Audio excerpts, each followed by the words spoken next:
देवेंद्रजी फडणवीस साहेबांचा वाढदिवस आहे. गेली अनेक वर्ष सभागृहामध्ये माझा त्यांचा संबंध आहे. ते आमदार असताना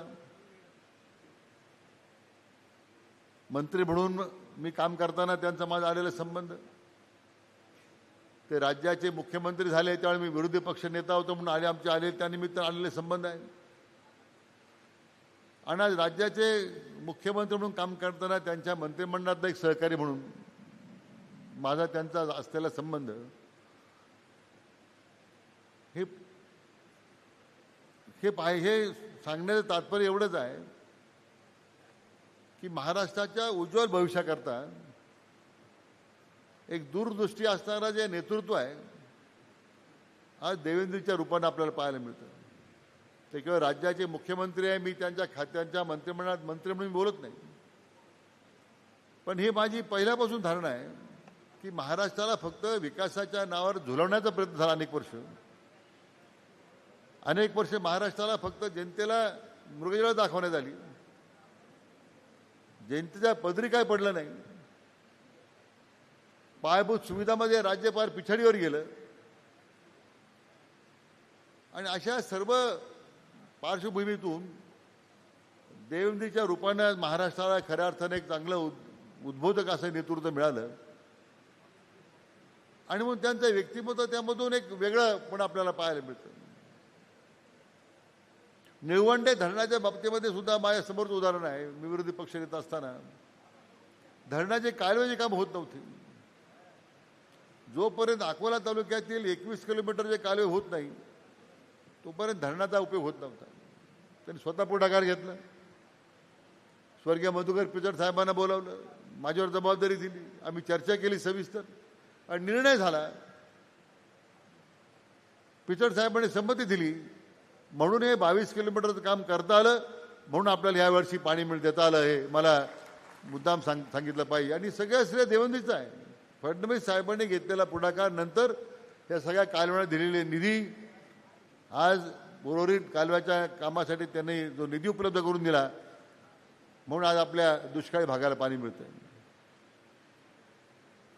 आपल्या संपूर्ण राजकारणाची कारकीर्द जर पाहिली, त्या देवेंद्र फडणवीस साहेबांची पाहिली, तर नागपूरच्या महापौर म्हणून त्यांची निवड झाली. त्यावेळी राज्यातले सगळ्यात तरुण महापौर म्हणून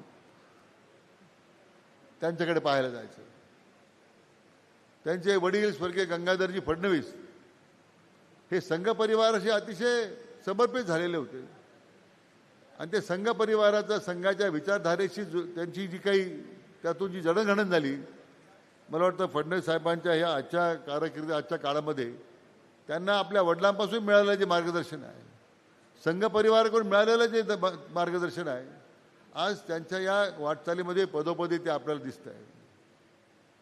आपल्या देशाचे लाडके प्रधानमंत्री आदरणीय नरेंद्र मोदीजी, गृहमंत्री आदरणीय अमित भाई शाह यांचं त्यांना मिळालेलं नेतृत्व आणि मार्गदर्शन, मला वाटतं त्यातून आज त्या मुशीत आज माननीय देवेंद्र फडणवीस घडतायत.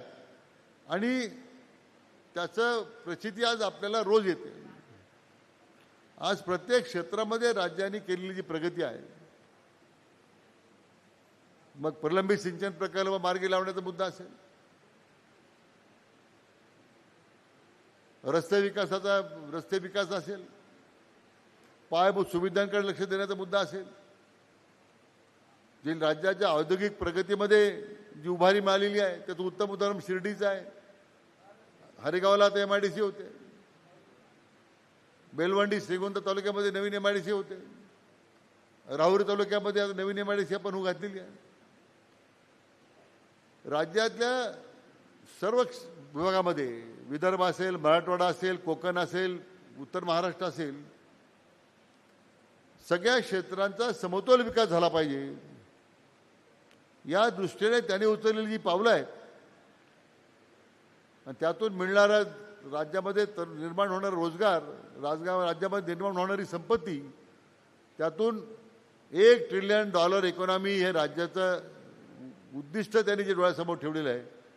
देशाचं उद्दिष्ट $5 ट्रिलियन आहे. एकट्या महाराष्ट्र त्यामध्ये $1 ट्रिलियन त्यांनी भर घालणार आहेत. मला वाटतं सगळं सगळ्या दूरदृष्टी असणारं नेतृत्व माननीय देवेंद्रजी फडणवीस साहेबांच्या निमित्तानं आपल्याला पाहायला मिळतं. मग आपण फक्त उद्योगाचा विचार केला का? पायाभूत सुविधांचा विचार केला का?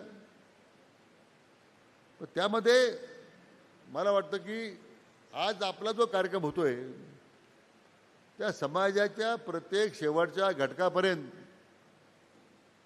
सर्वसमावेशक अशा प्रकारच्या विकासाचा एक ब्लूप्रिंट आपल्या महाराष्ट्राचा त्यांनी तयार केलेला आहे. आणि त्याचा परिणाम आज या राजश्री अभियानातून जी आज वेगवेगळ्या आमच्या समाज बांधवांना भगिनींना आज त्या निमित्तानं फायदा होणार आहे. मला वाटतं त्याचं प्रतिबिंब त्यांच्या नेतृत्वाचं अशा सगळ्या योजनेच्या अंमलबजावणीतून आपल्याला पाहायला मिळतं. दिलेला शब्द पूर्ण करायचा ही त्यांची एक वेगळी खासियत आहे. सगळ्यांना वाटत होते निवडणुकीत दिलेलं आश्वासन कर्जमाफीचं होणार नाही, पण आज राज्यातल्या निर्मितीनंतर सगळे नियम बाजूला करून आज 36,000 कोटीची कर्जमाफी त्यांनी जाहीर केली. त्याची अंमलबजावणी सुरू झाली. विरोधकांना काय टीका करायची करू द्या, परंतु आज 36,000 कोटी माफ करताना नियमितपणे कर्ज भरणाऱ्या लोकांना सुद्धा आता 2 लाख रुपये मिळाले, जे पूर्वी 50,000 मिळायचे ते. अनेक वर्ष आता तर वीज तर मोफत आहे आता, पण आपल्याकडे जुने बिलं भरपूर आहेत. तर ते सगळे थकीत बिलं जे होते 48,000 कोटीचे राज्यभरातल्या शेतकऱ्यांचे, त्यांनी परवा ते सुद्धा माफ करून टाकले. म्हणून खरं म्हणजे शेतकऱ्यांच्या कर्जमाफीचा घेतलेला ऐतिहासिक निर्णय आज या निमित्तानं मी त्यांचं अभिनंदन करणारा ठराव मांडतो. आपण आता टाळ्याच्या गजरात तो आता मंजूर करावा अशी विनंती आहे. त्यामुळे एकामागून एक निर्णय होत आहेत.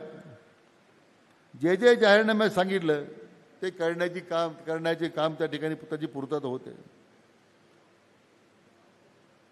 सौर ऊर्जेच्या बाबतीमध्ये आज राज्यामध्ये आपला अहिल्यानगर प्रथम क्रमांकावर आहे. मला वाटतं मी आता जिल्हाधिकारी महोदयांना सांगत होतो की ज्या ज्या सरकारी योजनांच्या अंमलबजावणीचे जे निकष आहेत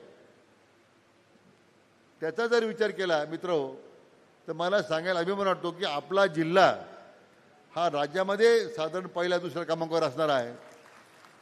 आणि आपल्या जिल्ह्यामध्ये राहता तालुका हा पहिल्या क्रमांकावर आहे. हे मला आपल्याला निमित्तानं अभिमानाने सांगितलं पाहिजे. या सगळ्या योजनेची अंमलबजावणी करताना एकच भूमिका आहे, लोकांसाठी करत राहणं. आज मी मागे ते फेटे बांधणारे आमच्या महिला भगिनी पाहतो कौशल्य विकास कार्यक्रमातून. आज एक किती 1,000 मुले ना 300 महिलांना ट्रेनिंग दिलं गेलं. आणि आज 51 महिलांनी रोजगारासाठी आता स्वतः रोजगार आता निर्माण करून आपल्या कामाला सुरुवात केली. मला खरं या कौशल्य विकास कार्यक्रमाचे जे अधिकारी आहेत योगेश उगले त्यांचं विशेष करून आमच्या विनायकराव देशमुखांचं अभिनंदन केलं पाहिजे की त्यांनी या विषयामध्ये अतिशय बारकाईने लक्ष घालून या कामासाठी आपला वेळ दिला. कारण कौशल्य विकास कार्यक्रमातून एकल महिला असतील. आज आपल्या जिल्ह्यामध्ये किती एकल महिला आहेत? आश्चर्य वाटलं तुम्हाला. एकल महिलाची संख्या मध्ये जो आम्ही सर्वे केला 1.25 लाख महिला आहे. एकल महिला 1.25 लाख. त्यात विधवा परित्यक्त सगळं आहे. परंतु आज त्या लाखभर महिलांचं भविष्य काय आहे,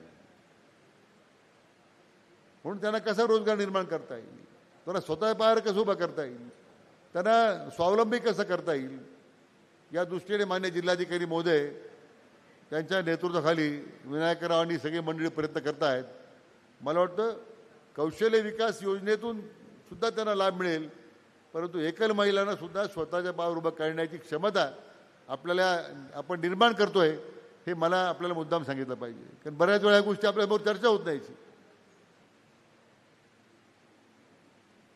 आणि त्याकरता राज्य सरकारनं सुरू केलेले जे काम आहे, मी म्हटल्याप्रमाणे आज वेगवेगळी आकडेवारी पाहिली, गेल्या वर्षी आपल्या मतदारसंघामध्ये 25-26ला 1,605 कोटी रुपये मिळाले होते आपल्याला. जिल्ह्याला 1605 कोटी मिळाले, त्यामध्ये 52 कोटी यावर्षी मिळत आहेत. जिल्ह्याच्या प्रधानमंत्री पीक विमा योजनेमध्ये गेल्या वर्षी 114 कोटी आपल्याला मिळाले होते. PM किसान योजनेमध्ये 5.5 लाख शेतकऱ्यांना 121 कोटी मिळाले. आणि आज शेतकऱ्यांच्या वेगवेगळ्या योजनेचा अंमलबजावणी करता ते वेगाने व्हावं, त्यासाठी आपल्या जिल्ह्यातील कृषी सहाय्यकांना जवळजवळ 735 लोकांना आज लॅपटॉप देण्याचं आपण आज काम करतोय. त्याचं वितरण आपण करणार आहोत. दुष्काळमुक्त महाराष्ट्र करण्याचं स्वप्न जे स्वर्गीय गणपतराव देशमुख आणि आदरणीय खासदार साहेबांनी पाहिलं होतं. यापूर्वीच्या राज्यकर्त्यांनी हे विखे पडले करतात म्हणून त्यांना संधी द्यायची नाही, ही भूमिका घेतली. पण मला देवेंद्रजी फडणवीस साहेबांचं खरं अभिनंदन केलं पाहिजे की दुष्काळमुक्त महाराष्ट्राचं स्वप्न जे आदरणीय खासदार साहेबांनी स्वर्गीय गणपतरावांनी पाहिलं ते आज पूर्ण करण्याचा संकल्प त्यांनी घेतलेला आहे, म्हणून त्यांचं विशेष मला अभिनंदन केलं पाहिजे. आज या गोदावरी महामंडळाच्या माध्यमातून मला विशेष सांगायला आनंद होतो की हे दुष्काळमुक्त महाराष्ट्र करण्याचा जे संकल्प जो आहे, विशेष करून आपल्या गोदावरी खोऱ्यामध्ये येणारं जे पाणी आहे, जी तूट भरून काढायची आहे, मग त्यामध्ये जायकवाडीला 55-58 TMC पाणी जाईल, भंडारदऱ्यामध्ये अतिरिक्त 15 TMC पाणी येईल, मुळा धरणामध्ये अतिरिक्त 10-15 TMC पाणी येईल. हे करण्याचं भाग्य आज तुमच्या सगळ्यांच्या आशीर्वादानं मला मुख्यमंत्र्यांनी त्या ठिकाणी संधी दिली. तुम्ही संधी दिली म्हणून मंत्री झालो आणि देवेंद्रजींनी या कामाची जबाबदारी आज माझ्यावर सोपवली. फार मोठं काम आहे. ते कसं पूर्ण करता येईल? साधारण 1 लाख कोटी रुपये त्याला लागणार आहे. आज आपले कालवे दुरुस्त होत आहेत, गोदावरी कालवे दुरुस्त होत आहेत, प्रवरा कालवे दुरुस्त होत आहेत, आपले मुळा धरणाचा गाळ काढण्याचं काम आपण करतो. अतिरिक्त 3 TMC पण त्यात येणार आहे. जायकवाडीचा मी टेंडर काढतोय. जायकवाडीमध्ये बहुतेक सगळा गाळ काढण्याचा आमचा प्रयत्न आहे.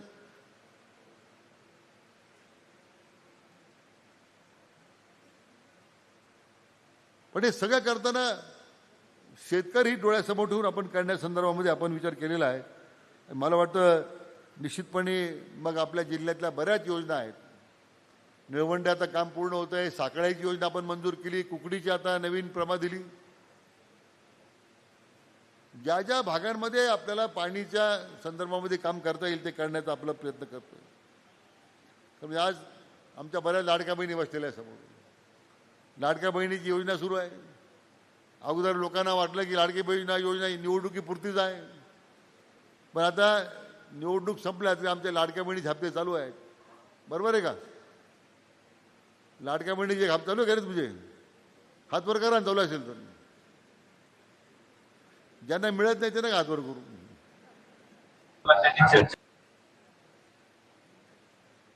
जे मागे आमच्या फेड्या बांधणाऱ्या महिला भगिनी आहेत, तुम्हाला लाडक्या बहिणी योजना फायदा येतो का?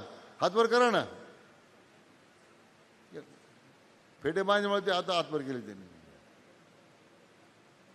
परंतु या सगळ्या वेगवेगळ्या योजनेतून आज मला आनंद आहे की आज गावांचे नकाशे तयार झाले. आज आपल्या मतदारसंघात 19 गावाचे नकाशे तयार झाले. नकाशे इतकं मोठं काम झालं.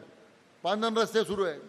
मी आता सूचना अधिकाऱ्यांना सूचना दिल्या, सगळ्या गावांचे शिवार रस्ते, पांधन रस्ते लवकर पूर्ण करा. काय कोणाचा विचार करू नका तुम्ही. कोण अडवत असेल त्याचा विचार करू नका. कारवाई करा सरळ तुम्ही.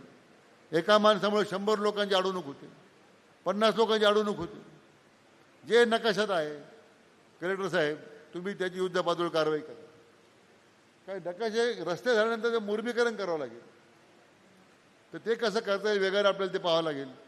पण आज पांधन रस्ते खुले करण्याचं जे काम राज्य सरकारने सुरू केलं आहे, मला वाटतं त्यातून या सगळ्या शेतकरी बांधवांना मोठा दिलासा मिळणार आहे. मित्रो, आज या छत्रपती शिवाजी महाराजस्व समाधान शिबिरातून अनेक लाभार्थ्यांना वेगवेगळ्या योजनेचा लाभ मिळणार आहे. आज सगळे लाभार्थी हजर आहेत आणि म्हणून आता जेवढं प्रातिनिधिक स्वरूपात देणं शक्य आहे ते आपण काम करतोय. परंतु आज एक चांगला आपण हा दिवस निवडलेला आहे की आपल्या राज्याचे लोकप्रिय मुख्यमंत्री माननीय देवेंद्र फडणवीस साहेब यांचा जन्मदिन आहे, वाढदिवस आहे. मी आपल्या सर्वांच्या वतीने त्यांना मनापासून शुभेच्छा देतो. हे राज्य प्रगती करत असताना देशाच्या पहिल्या क्रमांकावर त्यांच्या नेतृत्वाखाली जाईल अशा त्यांना शुभेच्छा व्यक्त करतो. दीर्घायुष्य लाभो, उत्तम आरोग्य लाभो, जनतेची सेवा करण्यासाठी परमेश्वराने त्यांना ताकद द्यावी अशी साईचरणी प्रार्थना करतो. मनापासून त्यांना शुभेच्छा व्यक्त करतो आणि थांबतो. जय हिंद, जय महाराष्ट्र.